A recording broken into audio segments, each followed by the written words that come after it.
Film की शुरुआत में 1931 का एक धुंधला काला सफ़ेद फुटेज दिखाया गया है, जिसमें एक लड़की अपने हाथ में एक क्रॉस पकड़े हुए खड़ी है, जबकि बहुत से लोग उसके चारों ओर घुटने टेके हुए हैं। 10 साल बाद हम सिस्टर नार्सिस, सिविल और कॉम्बैट को देखते हैं। वो गोली के निशानों से भरी एक दीवार के सामने खड़ी है।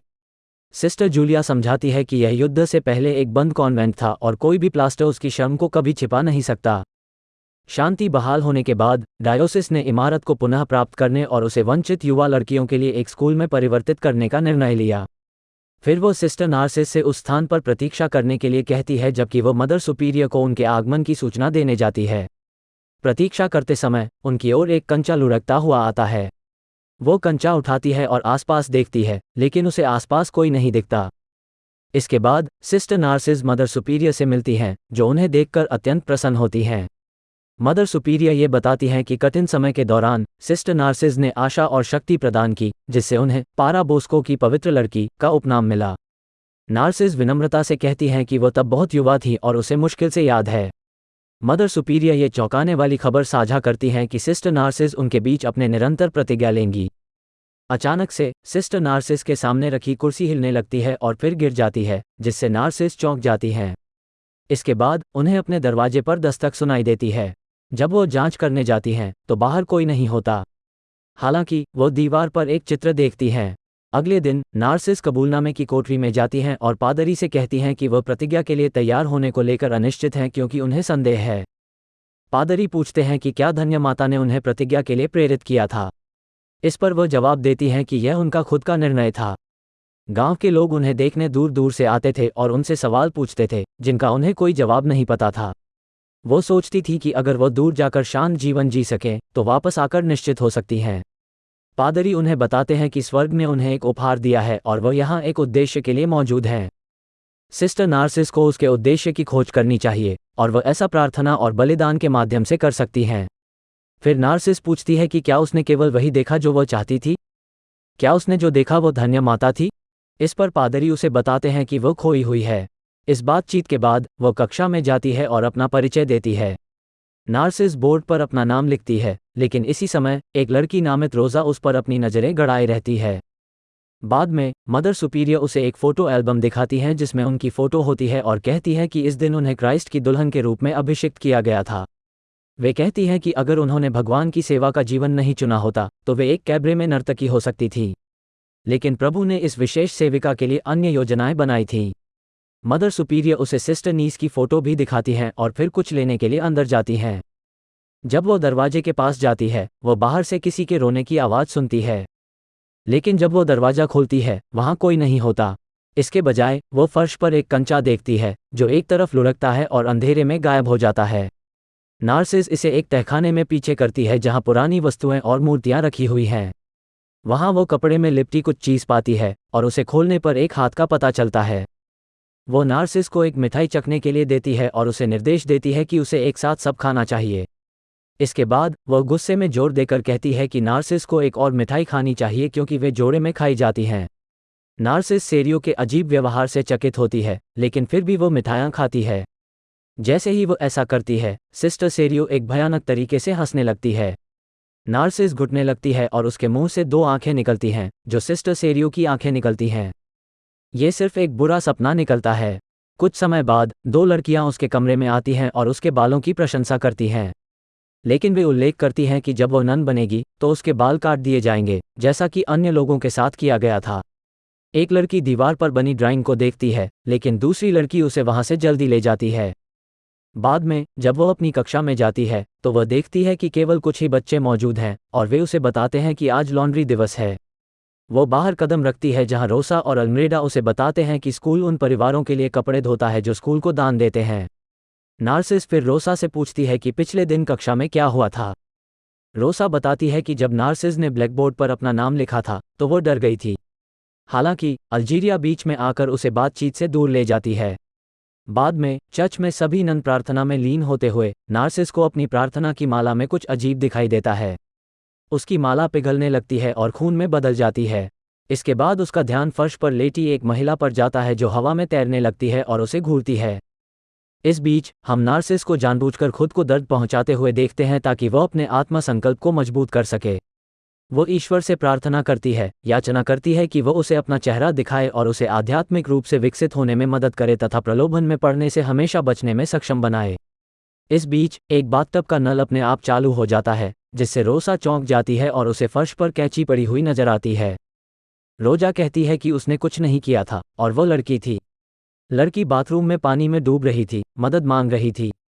सिस्टर जूलिया उसे डांटती है और नार्सिस को अपने कमरे में वापस जाने का निर्देश देती है। नार्सिस अपने कमरे में वापस जाती है और बॉक्स की जांच करती है, लेकिन पता चलता है कि कैंची वहां नहीं है। अगली सुबह नार्सिस सिस्टर सोकोरो की कब्र पर जाती है, जो 1936 में गुजर गई थी। इसके बाद जब वो अपने क्लासरूम में जाती है तो देखती है कि रोसा वहां नहीं है। उसकी क्लास के बाद नार्सिस बेसमेंट में जाती है, जहां उसे रोसा एक कैदी की तरह बंद मिलती है। नार्सिस उसके लिए भोजन लाती है, लेकिन रोसा बताती है कि सिस्टर जूलिया ने उसे ये कहकर उपवास करने के लिए कहा है कि जब तक वो समझदारी नहीं दिखाएगी। नार्सिस रोजा से कैंची के बारे में सच बताने का अनुरोध करती है, जिस पर रोजा जोर देती है कि कैंची पहले से ही बाथरूम में थी। जब नार्सिस लड़की के बारे में पूछती है, रोजा कहती है कि उसके कहने पर कोई फर्क नहीं पड़ता। सिस्टर एनीज कहती थी कि उन्हें सच जानना है, लेकिन जब उन्होंने उन्हें बताया तो सिस्टर एनीज विश्वास नहीं करती थी। रोजा खुलासा करती है कि वहाँ एक लड़की की आत्मा है और उन्हें उसके साथ खिलवाड़ नहीं करना चाहिए या उसकी ड्राइंग से छेड़छाड़ नहीं करनी चाहिए। सिस्टर एनीज ने आखिरी लाइन खींची थी और फिर लड़की ने अपना नाम लिखा और सिस्टर एनीज वहाँ से चली गई। नार्सिस पूछती है कि रोजा का क्या मतलब है, नाम लिखा, जिस पर रोजा बताती है कि अगर आपका नाम आता है तो इसका मतलब है कि आप पर श्राप लगा है।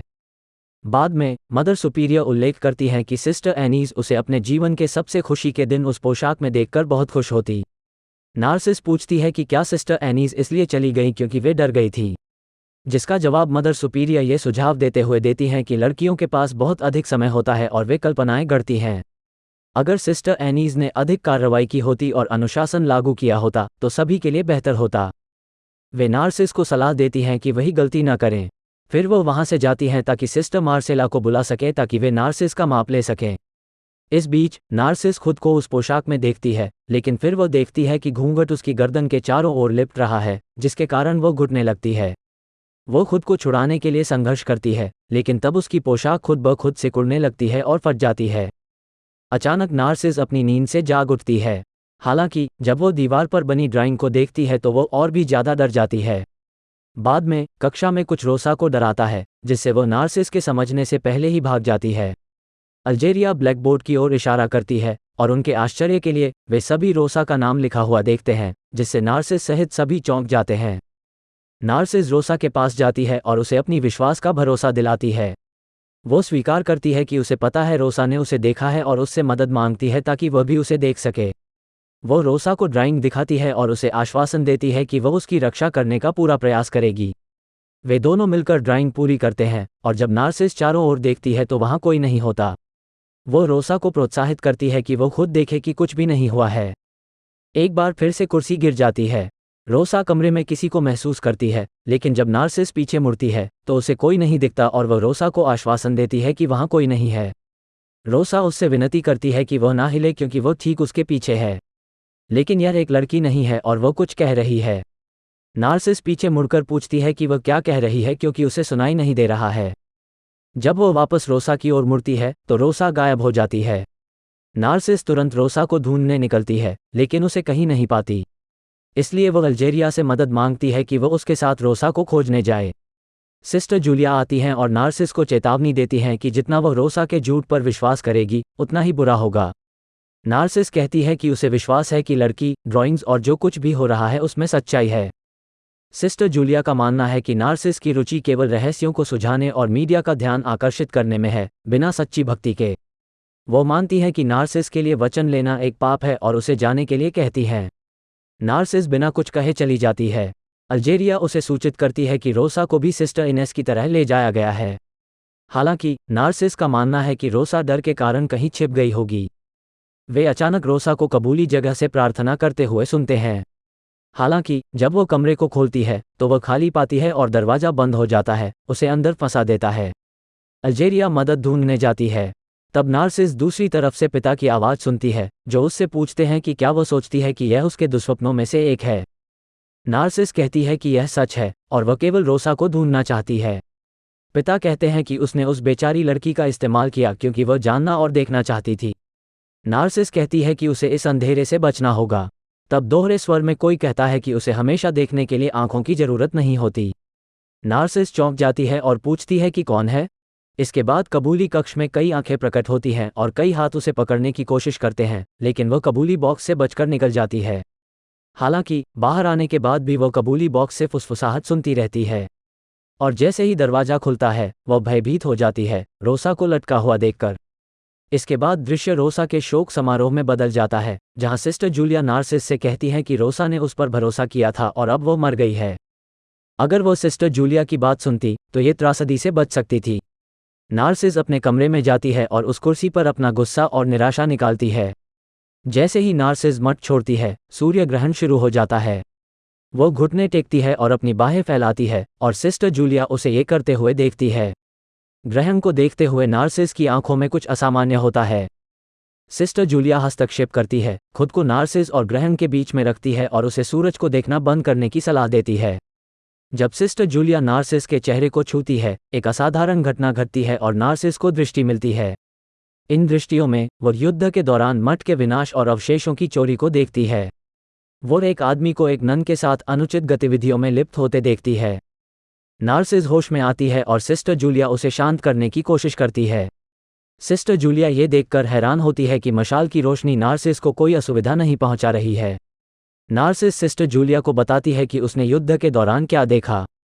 सिस्टर जूलिया उसे रोकती है और कहती है कि वो कुछ भी नहीं जान सकती और उसे शांति से जाने को कहती है। नार्सिस सिस्टर सोकोरो से संपर्क करने का प्रयास करती है और उससे उसके डर के बारे में पूछती है। वो अलमारी में एक सिगार के डिब्बे का जिक्र करती है और उसे वो लाने के लिए कहती है। फिर उसे डिब्बा खोलने के लिए कहती है, जिसमें वो सिस्टर सोकोरो की एक तस्वीर पाएगी और उसे देने के लिए कहती है। खुलासा होता है कि सिस्टर सोकोरो वो नन थी जिसने गलत कामों का सामना किया था और इसके परिणामस्वरूप गर्भवती हो गई थी। सभी नन्स इस बात से अवगत थे और उन्होंने सामूहिक रूप से निर्णय लिया था कि इस स्थिति में जन्मी लड़की को कभी भी कॉन्वेंट की दीवारों से बाहर जाने नहीं दिया जाएगा। नार्सिस अपनी आंखों पर बंधी पट्टी हटाती है और उन्हें धोना शुरू करती है, और तभी उसे कुछ आवाज़ें सुनाई देती हैं। हम फिर एक नन को उसकी ओर बढ़ते हुए देखते हैं, और जब नार्सिस पीछे मुड़ती है तो उसे आश्चर्य होता है कि वो सिस्टर सोकोरो है। सिस्टर सोकोरो उसे एक फूल बढ़ाती है और जैसे ही नार्सिस उसका हाथ छूती है, वह फिर से दृष्टियां अनुभव करती है। इन दृष्टियों में वो देखती है कि नन सिस्टर सोकोरो को उसकी बेटी से अलग कर रहे हैं। सिस्टर सोकोरो की बेटी गंभीर रूप से बीमार हो गई थी, और क्योंकि सिस्टर सोकोरो उसे अस्पताल ले जाना चाहती थी, नन्स ने उसे उसके कमरे में बंद कर दिया था। उसे बुखार कम करने के लिए बाथटब में रखा गया था। इस प्रक्रिया के दौरान उसका सिर बाथटब से टकराता है, जिससे उसकी तुरंत मृत्यु हो जाती है। जब सिस्टर सोकोरो को इसका पता चलता है तो वो संत कुर्सी की मदद से खुद को मार लेती हैं। नार्सिस सिस्टर सोकोरो की दुखद कहानी जानकर गहरा गुस्सा महसूस करती है और उस समय में वापस जाती है जब सिस्टर सोकोरो मदद के लिए पुकार रही थी। वो दरवाज़ा खोलती है और जो दृश्य वहां देखती है वो बेहद भयानक होता है। सिस्टर सोकोरो अचानक जीवित हो उठती है और एक राक्षसी हंसी निकालती है। ये दृश्य सिस्टर जूलिया को भयभीत कर देता है, जो उस समय उसके सामने प्रार्थना कर रही थी। नार्सिस सिस्टर जूलिया को बताती है कि उसने दरवाज़ा खोला था और सिस्टर सोकोरो यहाँ है। सिस्टर जूलिया उससे पूछती है कि उसने क्या किया है और वो वहाँ से भाग जाती है। हालांकि आखिर में वो सिस्टर जूलिया का सामना करती है। वो फिर से वहाँ से भाग जाती है और कक्षा में पहुँचती है, जहाँ वो देखती है कि उसका नाम ब्लैकबोर्ड पर लिखा जा रहा है। इस बीच मदर सुपीरियर देखती है कि सिस्टर सोकोरो की बेटी गायब है, और जब वह देखने की कोशिश करती है, सिस्टर सोकोरो उसे बाथटब के अंदर खींच लेती है, जिसके कारण वह दम घुटने से मर जाती है। वर्तमान में एक मूर्ति सिस्टर जूलिया पर गिरती है, जिससे उसकी दर्दनाक मौत होती है। सिस्टर सोकोरो अपनी बेटी को बाथटब से बाहर निकालती है और फिर से एक अनाजदार काले और सफ़ेद फुटेज दिखाई देता है। फिल्म 1991 में आगे बढ़ती है और बुजुर्ग बन चुकी सिस्टर नार्सिस वेरोनिका की कक्षा में साहित्य शिक्षिका के रूप में शामिल होती है। एक लड़की सुझाव देती है कि उसका नाम सिस्टर डेथ होना चाहिए। सिस्टर नार्सिस वेरोनिका की ओर मुस्कुराती है और फिल्म समाप्त होती है। हमारी हॉरर मूवी रिकैप यात्रा में आपका धन्यवाद। अनजान, अगर आपको ये सिहरन भरा अनुभव पसंद आया हो तो सब्सक्राइब करना बहुत मायने रखेगा। अपने विचार साझा करने के लिए एक कमेंट ड्रॉप करें और डर को जिंदा रखें। डरावना बने रहें और जल्द ही मिलेंगे।